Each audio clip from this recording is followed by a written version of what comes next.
So we're standing here on Saunders Field, which is on the northern edge of the Wilderness battlefield. So the Battle of the Wilderness is the opening battle of the Overland Campaign, taking place May 5th and 6th of 1864. The battle itself is particularly famous because it's the first direct confrontation between Robert E. Lee and Ulysses S. Grant. As I'm sure you've noticed, I'm standing behind a rather obvious object here, which of course is a cannon. Now, here on Saunders Field, this is where some of the initial assaults will take place on the first day of the battle, early in the afternoon. Here in the northern part of the battlefield, the fighting is mostly between Gouverneur K. Warren's 5th Corps of the United States Army of the Potomac and the 2nd Corps under Ewell of the Army of Northern Virginia, of course led by Robert E. Lee. Now, the reason I'm standing in front of this cannon is because there's a particularly interesting story centered around artillery here at Saunders Field. Around 1 in the afternoon, as the attacks by the U.S. forces finally step off, walking across this field, attempting to strike at the Confederates entrenched in the wood lines to my right, the decision is made to advance 2 pieces of artillery to support that attack. These guns will come from D Battery of the 1st New York Light Artillery, better known as Winslow's battery, named for its commander. Now, where the gun is placed today is a little bit of an anachronism. We're here on the northern side of Route 20, modern-day Constitution Highway, which at the time was actually the Orange Turnpike. In reality, the guns actually would have been placed on the south side of the road, and the reason for that is there's this swale, or a triangular depression going here through the field, and what they're doing is they're putting the guns on that side so they can fire up the swale at the corner of the Confederate positions in the tree line. It was basically the only place they could put the guns and actually hit the Confederates. Problem is that there's U.S. troops advancing in that same area. So the shot and shell being fired by these 2 guns are hitting almost as many Union troops as they are hitting Confederates. And also being out in the open like this left the guns extremely vulnerable. The U.S. attack ultimately ends up falling apart. The topography, the landscape of the wilderness makes it virtually impossible to effectively coordinate large attacks. So the attacks fall apart, the U.S. troops will fall back across the field, and then Confederates will counterattack. A particular note are going to be the 1st and 3rd North Carolina. They come out from their entrenchments, they stream across the field, and they're going to capture the 2 guns of Winslow's battery. The stories speak of them fighting with bayonet and clubbed musket, basically turning your musket upside down and using it literally like a club. Now, the interesting thing is, so they come here and they capture the guns, and that's a big deal. Pieces of artillery are extremely expensive, they're difficult to make, and they're slow to make, and the Confederacy is always short on artillery. So if they can capture guns, that in and of itself is actually a pretty big deal. It actually is helping the war effort. So it's a great honor to capture enemy artillery. But the U.S. troops south of these guys, south of the Carolinians, in the woods, they're also falling back and retreating, and they're actually going to end up retreating here through Saunders Field.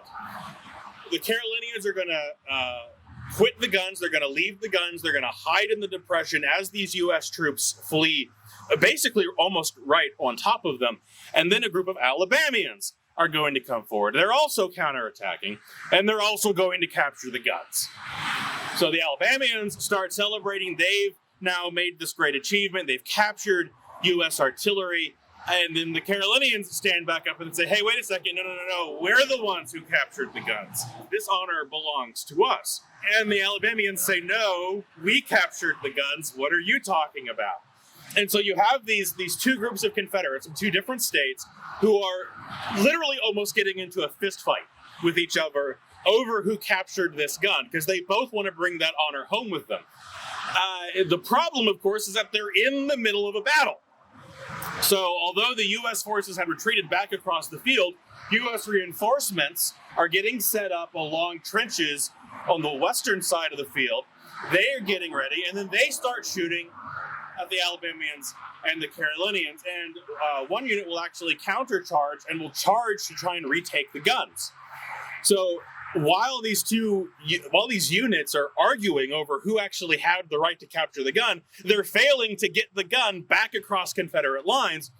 They're forced back to their own lines, and the guns will end up just staying in Saunders Field for the rest of the day. At some point overnight, one of the units sneaks back, will actually drag the gun back across Confederate lines overnight, and so the guns are ultimately captured by the Confederate forces. But there's this very strange moment where you literally almost have Confederates fighting Confederates in the face of U.S. forces who are actively shooting at them all over a piece of artillery.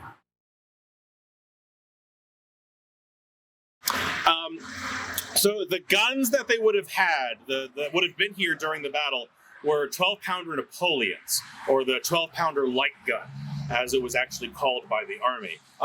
This looks an awful lot like one of those, but it actually isn't. This is what is sometimes referred to as a false Napoleon, because it isn't a Napoleon.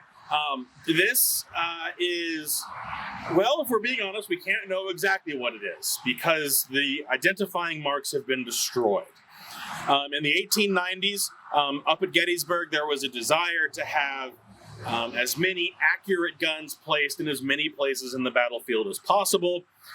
So the decision was made to take some bronze guns and have them reprofiled so that they would look like Napoleons, which would be more accurate.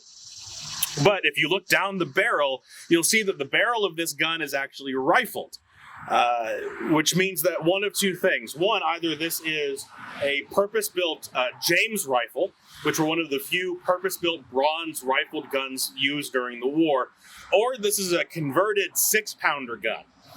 Many guns in the early stages of the war, many 6-pounder bronze guns in the early stages of the war were converted to use rifling. Rifling was very much seen as the way of the future. It increased the weight of the projectile fired by the gun. It increased its range. And the military thinkers at the time, these were all advantages. No, bronze ended up not being an ideal material to make rifled guns out of. It was too soft, and the rifling wore too quickly. So only so many of them were ever actually done.